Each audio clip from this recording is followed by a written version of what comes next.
இந்த வீடியோக்கு கீழே இருக்கிற ரெட் கலர் பட்டனை சப்ஸ்கிரைப் பண்ணுங்க, பக்கத்தில் இருக்கிற பெல் ஐக்கானை பிரஸ் பண்ணுங்க, அப்படியே உங்களுடைய லைக்கையும் கமெண்ட்டையும் கொடுத்துக்கோங்க. ஏனென்பா நம்ம இன்னைக்கு எதை பற்றி பேச போகிறோம், எதை பற்றி நம்ம பார்க்க போகிறோம். இன்னைக்கு இந்த வீடியோவில் நம்ம பார்க்க போகிற அப்ளிகேஷன் பார்த்தீங்கன்னா ஒரு அருமையான வால்பேப்பர் அப்ளிகேஷன் நம்ம பார்க்க போகிறோம். இது வரைக்கும் நீங்கள் பயன்படுத்திருக்கவே மாட்டீங்க, அந்த அளவுக்கு ஒரு புதுமையான ஒரு செமையான வால்பேப்பர். ஸோ அதை பற்றி நம்ம தெரிஞ்சுக்கலாம்.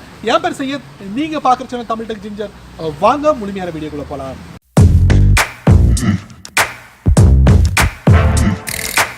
நம்மளுடைய ஆண்ட்ராய்ட் ஃபோனில் இருக்கக்கூடிய ஹோம் ஸ்க்ரீனும் லாக் ஸ்க்ரீனும் நல்ல பொலிவுடன் வைத்துக்கொள்ள ஒரு வால்பேப்பர். ஸோ வால்பேப்பர்னாலே நமக்கு ப்ளே ஸ்டோர் ஞாபகம் வரும். ப்ளே ஸ்டோரில் இதுக்குன்னே நிறைய வால்பேப்பர் அப்ளிகேஷன் இருக்குது. ஸோ ஹீரோ சம்மந்தப்பட்ட அப்ளிகேஷன், அதே நேரத்தில் ஒரு ஃப்ளவர் சம்மந்தப்பட்ட ஒரு அப்ளிகேஷன். ஸோ இந்த மாதிரி நிறைய வால்பேப்பர்ஸை நம்ம ஃபோனில் அப்ளை பண்ண முடியும். அதுவும் எந்த இடத்துல, ஹோம் ஸ்க்ரீன் மற்றும் லாக் ஸ்க்ரீன். ஸோ இன்றைக்கி இந்த வீடியோவில் நம்ம பார்க்க போகிற வால்பேப்பர் பார்த்தீங்கன்னா ஒரு டிஃப்ரெண்டான வால்பேப்பர், ஒரு டிரான்ஸ்பரண்டான ஒரு வால்பேப்பர். இது வரைக்கும் நீங்கள் பயன்படுத்திருக்கவே மாட்டீங்க. ஸோ அந்த வகையான வால்பேப்பர் தான் இந்த வீடியோ நம்ம பார்க்க போகிறோம். ஸோ அதுக்கு நீங்கள் என்ன பண்ணணும், இந்த வீடியோவை முதல்ல இருந்து கடைசி வரைக்கும் ரொம்ப பொறுமையாக வாட்ச் பண்ணணும். ஸோ அதில் உள்ள விஷயங்களை உங்கள் ஃபோனில் அப்போ தான் அப்ளை பண்ண முடியும். ஸோ அதை பற்றி தெரிஞ்சுக்கிறதுக்கு வாங்க முழுமையான அப்ளிகேஷனுக்கு போகலாம். வழக்கம் போல் உங்கள் ஆண்ட்ராய்ட் ஃபோனை ஓப்பன் பண்ணிக்கோங்க. ஓப்பன் பண்ணதுக்கப்புறம் உங்கள் ஃபோனில் இருக்கக்கூடிய ப்ளே ஸ்டோர் போங்க.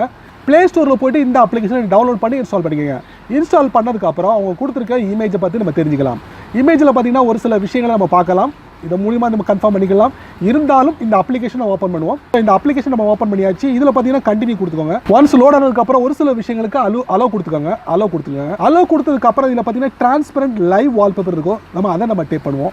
இடையில விளம்பரங்கள் வரும். ஸோ அதுக்கப்புறம் பார்த்தீங்கன்னா select wallpaper, transparent wallpaper, mirror wallpaper, நான் transparent wallpaper, set the transparent wallpaper. இப்போ பார்த்தீங்கன்னா என் கையை நான் உங்களுக்கு காட்டுறேன். ஸோ இந்த மாதிரி உங்களுக்கு ஒரு இது பண்ணுறேன், செட் பண்ணிக்கிட்டுறேன் வால்பேப்பரை. இதில் பார்த்தீங்கன்னா ரெண்டு ஆப்ஷன், ஒன்று ஹோம் ஸ்க்ரீன், இன்னொன்று பார்த்தீங்கன்னா ஹோம் மற்றும் லாக் ஸ்க்ரீன். நான் ரெண்டுக்குமே லாக் பண்ணுறேன். லாக் பண்ணதுக்கப்புறம் செட் டிரான்ஸ்பரண்ட் வால்பேப்பர். இப்போ பார்த்தீங்கன்னா உங்களுக்கு ரியலாக டிரான்ஸ்பரண்ட் லைவ் வால்பேப்பர் உங்களுக்கு பார்க்க முடியும். ஸோ என்னோடய மொபைலை நான் எந்த அளவுக்கு நான் ஷேக் பண்ணால் கூட இந்த மாதிரி ஒரு வால்பேப்பரை என்னால் நம்பவே முடியல. அருமையாக இருக்குது. நான் லாக் பண்ணிடுறேன். லாக் பண்ணிட்டு மறுபடியும் எனேபிள் பண்ணுறேன். உண்மையான வால்பேப்பர். ஆண்ட்ராய்ட் ஃபோன்லாம் இதை பயன்படுத்தி பாருங்கள். நண்பர்களே, இந்த வீடியோவை முதல்ல இருந்து கடைசி வரைக்கும் நீங்கள் ரொம்ப பொறுமையாக வாட்ச் பண்ணியிருப்பீங்க. ஸோ இந்த வீடியோ வரக்கூடிய டிரான்ஸ்பரண்ட் லைவ் வால்பேப்பர் உங்கள் ஃபோனுக்கு எந்த அளவுக்கு சூட்டபுளாக இருக்கும் அப்படிங்கிறத மறக்காமல் உங்களுடைய கருத்துக்களை கீழே கமெண்ட் பாக்ஸில் பதிவிடுங்க. அப்படியே என்னோட சேனலுக்கு கீழே கமெண்ட் பாக்ஸில் பதிவு பண்ணுங்கள். என்னோட சேனலுக்கு சப்ஸ்கிரைப் பண்ணுங்கள், ஷேர் பண்ணுங்கள், அது இப்படியே லைக் பண்ணுங்கள்.